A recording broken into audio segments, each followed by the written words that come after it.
Tonight on News 3 at 6, the small community of Barron continues to be in the national spotlight after a teenager missing for months is found safe. And protesters on both sides of the gun debate head to the Capitol Square today, why they say they just want to be heard. This is News 3 at 6.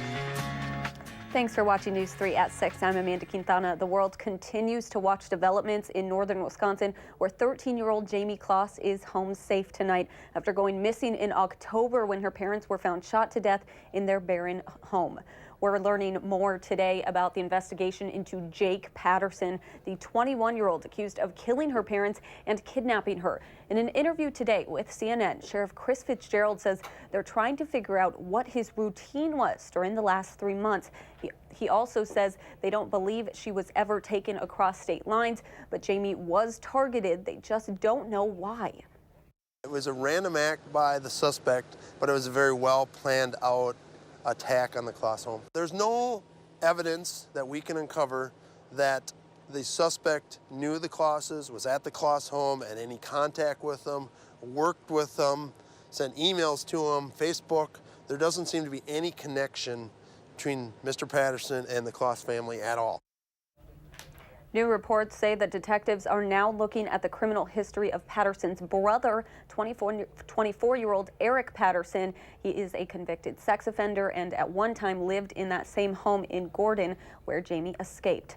Last night was her first night with her family since being released from a Duluth hospital. Her aunt, Jennifer Smith, posted on Facebook this morning that she had, quote, a pretty good night's sleep. She says as a family, they will get through the long healing process Jamie has ahead. She also added that her sister and brother-in-law can rest peacefully now that Jamie is safe.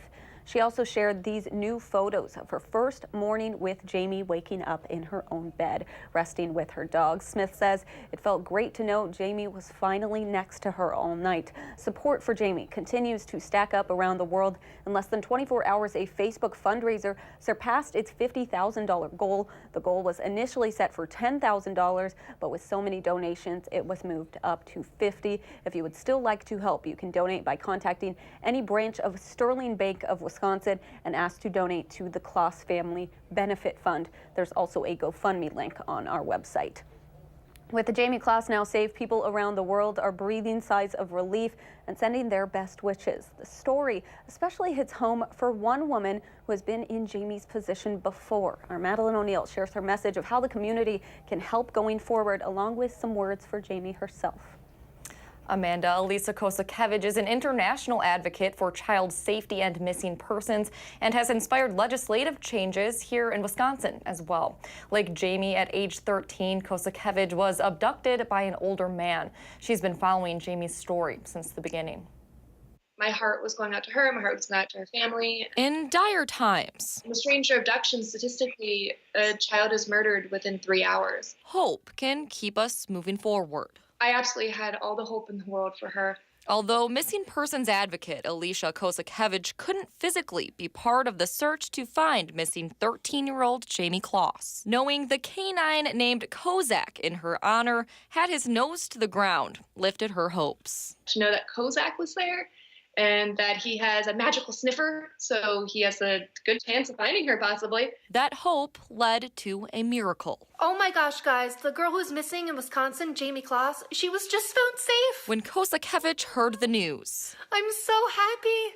Oh, miracles do happen. 88 days of holding out hope bubbled over into celebration. I was so happy. I was jumping for joy. I was dancing. The news also hit close to home. And then it brought up overwhelming feelings of my own experience. Her own experience connects her to Jamie. Kosakevich, too, was abducted at age 13 by an older man. She was taken by an internet predator in 2002 and found 4 days later by the FBI. I am alive and here with you today. Since then, she's worked with the group Protect to pass Alicia's law in states, including Wisconsin. It helps to fund the Internet Crimes Against Children task forces, like the group that helped to rescue me. Now that Jamie has been rescued, Beyond lucky, she's brave. that miracle can bring hope too. Jamie is a beacon of hope. Kosakevich asks the community for the positivity and space she didn't always get after she came home. So give her her respect and her privacy and time. Be nothing but supportive. And for Jamie. Now you're on the journey of healing. Take your time and don't let this define you. You are still the amazing, incredible girl that you were before this happened. Kosakevich is working with Protect to get Alicia's law passed in all 50 states. She says she's hoping to come to Wisconsin again soon, too, to meet Kozak and those responsible for bringing Jamie home safe. All right. Thank you so much, Maddie. Tonight, right here on CBS at 9 o'clock, 48 Hours, we'll break down the events of the last 3 months. After that, we'll have the latest developments on News 3 at 10. All right, Dave Caulfield joins us now with your first alert forecast. It seems like the snow really avoided most of us. Yeah, much of southern Wisconsin stayed snow-free on this Saturday. The exceptions were the spots close to the Wisconsin-Illinois state line where that leading edge of snow has been basically all day. So some minor snow totals by the time we get to the next couple of hours are possible right along the state line for spots like Janesville, Beloit, into Monroe and Platteville. But for the rest of us, I haven't seen any snow today, and I think a lot of the area can share that same sentiment. On Doppler track, we still are seeing some snowflakes closer to Monroe and Beloit in portions of Rock and Greene counties. Live look in Madison and Dane County on the WISC-TV Skycam. Just mostly cloudy skies right now. Temperatures are right around 30 degrees across the area. Wind speeds are a little bit on the breezy side out of the northeast at about 15 miles per hour, so it does feel like the teens in Madison. Still feeling, though, like 23 in Mineral Point and in Janesville, 22 in Lone Rock. Temperatures and winds over the next 12 hours will stay in the mid-20s overnight, and that wind does relax a little bit. By the time we get into tomorrow, highs will be in the low to mid-30s with maybe just a little bit of sunshine. I think our sunshine chances improve as we head into Monday with some milder temperatures on the way. We'll talk about that, plus our next chance for some snow across southern Wisconsin in your first alert forecast in just a few minutes. Thank you, Dave. The Capitol Square is back to normal tonight following a protest and counter-protest earlier today. Two groups united against fascism and the Wisconsin Patriots Alliance taking a stance on gun issues. News 3's Adam Duxter was there and joins us now with more. Adam. Well, Amanda, for the most part, things stayed civil between the two groups today, but there was some back and forth between the two. United Against Fascism is made up of multiple organizations in the Madison area, and they grouped together when they found out the Wisconsin Patriots Alliance would be staging an event at the Capitol. The members of the Patriots Alliance say they were there to uphold their right to bear arms and have free speech, but counter-protesters from United Against Fascism, including Mayor Paul Soglin, say that's not the case. I don't see any basis for conflict. What I do see is an opportunity for those of us who believe in justice, in equity, to spread that message of kindness and love, and to strengthen what America really stands for. Well, now we come together and work together, because if we're for the same things, we're not against each other, obviously. I think we can agree on a lot of things, and I think the issues that we can't agree on, we should be able to have peaceful discourse. Again, there were some instances of mixing between the two sides, but there was a heavy police presence on hand to make sure things did not escalate. You'll hear more from both sides tonight at 10. All right. Thank you, Adam. Most of us have them in our closets, prepared for the day our families come to town. Consumer Reports has details on which air mattress is best for you coming up.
Welcome back. Extra friends and family at home are what make the holidays holidays, but sometimes those guests can also leave your house feeling cramped, especially when it comes to sleeping arrangements. That's where air mattresses come in. Consumer Reports just tested several air mattresses from names like Aerobed, Coleman, Instabed, and King Coil, and has some recommendations, buying advice, plus one mattress that might leave you feeling a little deflated.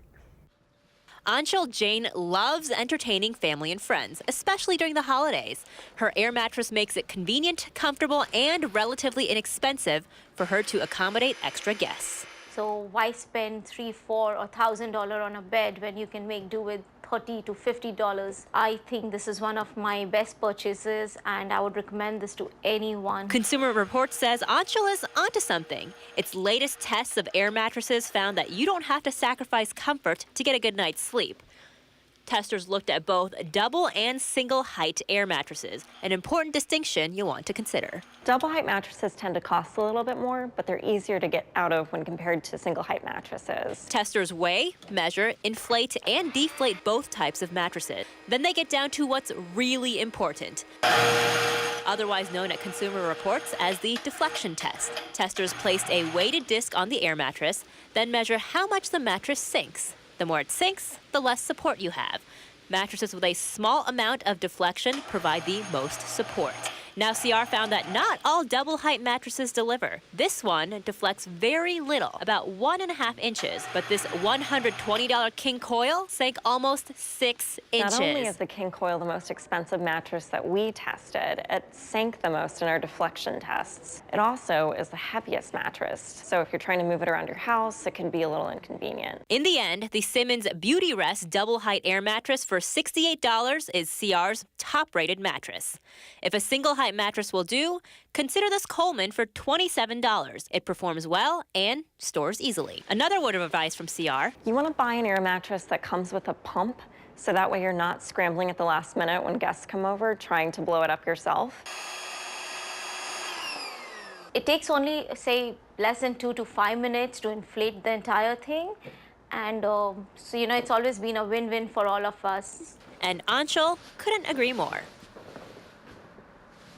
Consumer Reports says you might want to keep pets like cats and dogs and anything sharp or pointed away from the air mattress. In its tests, it took very little force to puncture a hole in any of the air mattresses.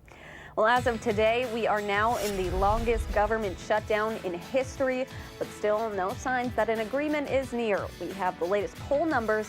Who Americans think is to blame?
President Trump is turning to social media in an effort to pressure Democrats into reaching a deal as the partial government shutdown reached a milestone today. Kenneth Craig has the latest from New York. President Trump fired off a series of tweets Saturday as the partial government shutdown entered day 22, the longest in U.S. history. Mr. Trump tweeted, "Democrats could solve the shutdown in 15 minutes. Tell them to get it done. Humanitarian crisis." Congress has adjourned until next week, and so far Democrats have denied the president's request for more than $5 billion to fund a border wall. We have a better idea about how to secure our border, to do so with technology and infrastructure that is smart. The president has threatened to declare border security a national emergency. But if we don't make a deal, I would say it would be very surprising to me that I would not declare a national emergency and just fund it. A CBS News poll found that 47% of Americans say they blame President Trump for the partial government shutdown.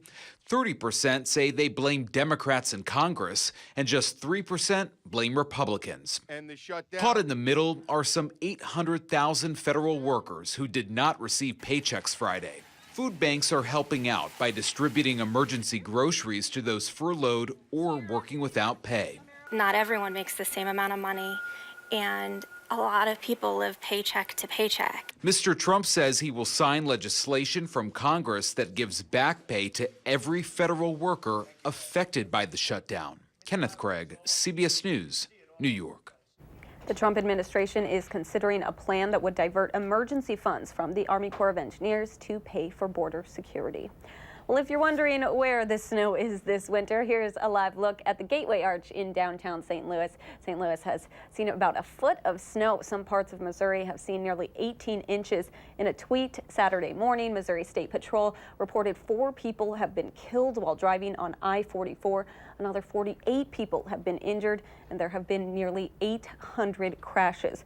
Well, definitely a different story around here. Dave Caulfield has your first alert forecast. Yeah, as we talked about, Amanda, much of southern Wisconsin remaining snow-free. High pressure to our north just pushed that snow far enough to the south that many of us didn't have to worry about seeing many flakes today. The exception are the spots close to the Wisconsin-Illinois state line, where we have gotten some reports of about a half an inch to an inch of snow and some slippery roads. The main roads are looking okay across southern Wisconsin, but especially those side roads or the back roads that haven't maybe gotten treated in a while, they may be a little bit slick. And if you're heading south tonight, we still do have that snow with us, so keep in mind that there may be some slick spots out there. So just give yourself a few extra minutes. Want to avoid any accidents. In Madison, though, we have been really not dealing with a lot of snow so far this January and so far this winter season. Less than 10 inches of snow so far in Madison. At this time last year, we were dealing with less than 5 inches of snow.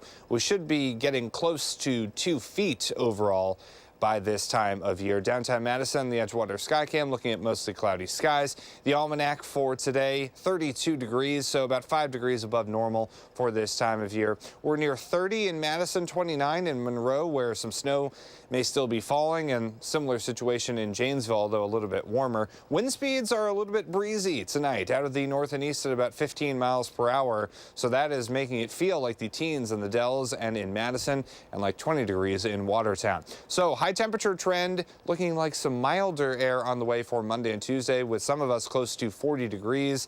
Then those temperatures slowly but surely getting a little bit chillier and a little bit closer to normal. And by the time we get to the end of this month, it looks like cold weather is a distinct possibility for much of the Midwest, and that cold weather could come with above normal precipitation, meaning that a little bit more snow is possible by the time we get to the end of January. Tonight, mostly cloudy. Any snow does wrap up close to the state line, with temperatures in the mid-20s. For tomorrow, becoming partly sunny and pleasant with highs in the 30s. As I say that I haven't seen any snow today, of course, I see a couple of snowflakes here in Madison. Future track showing that snow leaving us by the time we get to later this evening, if it still is around at all. And then by tomorrow, highs will be in the low to mid-30s. Maybe a little bit of sunshine coming our way by the end of Sunday. And then we could also have some sun on Monday with some milder air in town on Monday and Tuesday. Quick look at that 7 to 10 day forecast showing those temperatures chillier by the time we get to next weekend. We do have a couple of chances for snow,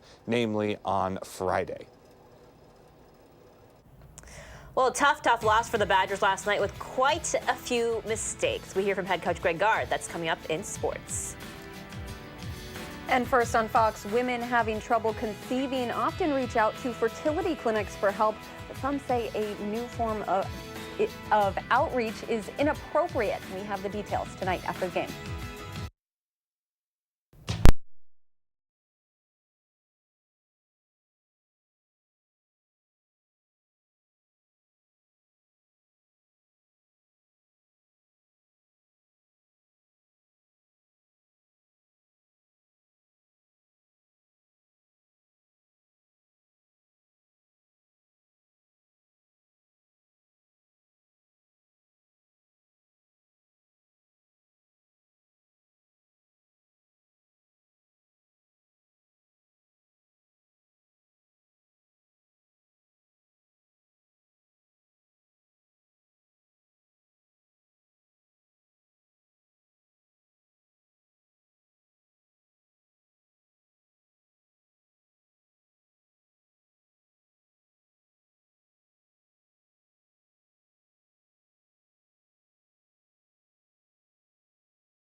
Well, a tough weekend for the Badgers. The team lost to Purdue 84-80 last night in overtime in a game that Brad Davison said, yes, they beat themselves. Their plan was to have a strong defensive game, especially against Carson Edwards, who scored 36 points for the Boilermakers. Ethan Happ with a double-double, 31 points, 13 rebounds, but the supporting cast not having the best night shooting.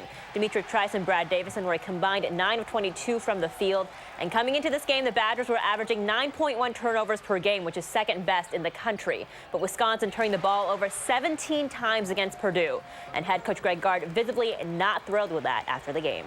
You're going to have a hard time when you turn it over that much and then don't clean up the glass on those ends. So credit to Purdue for taking advantage of that.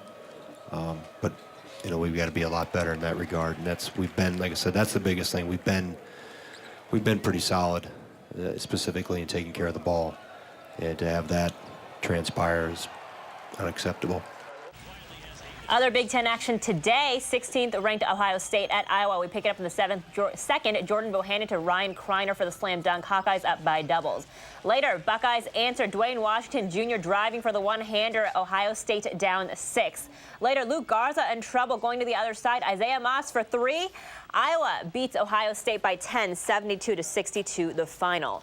Seton Hall at 21st ranked Marquette. Golden Eagles going for their third straight win. Second half close game, Marcus Howard to Theo John. The layup is good. Marquette taking the lead. Later, Sakar Anim passes to Joey Hauser. He lays it in. The freshman with 5 points in the game. Now Seton Hall with a chance to take the lead, but Quincy McKnight misses the three with 8 seconds left, and Marquette wins 70-66. Golden Eagles, they are undefeated at Fiserv. The men's hockey team getting a break from the NCAA schedule, hosting the U.S. under-18 team tonight at the Kohl Center. 4 players on the Badgers' current roster actually played on the national U18 team as kids. Wisconsin is 5-1 all-time against them. Puck drops at 7. Finally tonight, halftime entertainment at the Texas Tech-Texas game featuring the small but mighty in a baby race. Now, the baby in the middle was off to a quick start, then decides to stop and chill for a little, taking the sides. Not once, but twice. Big Brother's like, come on, man, hurry up. Baby in the red shirt at the top there, almost there. I mean, this is really nail-biting stuff, guys. Ends up crossing the finish line first. The dad, of course, goes full-on Simba with him because obviously he wants to show everyone that his kid is the best. Ta-da! The circle of life. Yeah. All right, Dave, but look at weather. Man, that's a lot of activity right there. Some of us had a lot of activity with this snow close to the state line. Still a few more hours of some flurries and snow showers and some slick roads close to Beloit. Just keep that in mind if you're traveling south tonight. Tomorrow, a little bit of sunshine possible later on in the day with highs in the mid-30s. All right, thanks so much for joining us. Have a great night.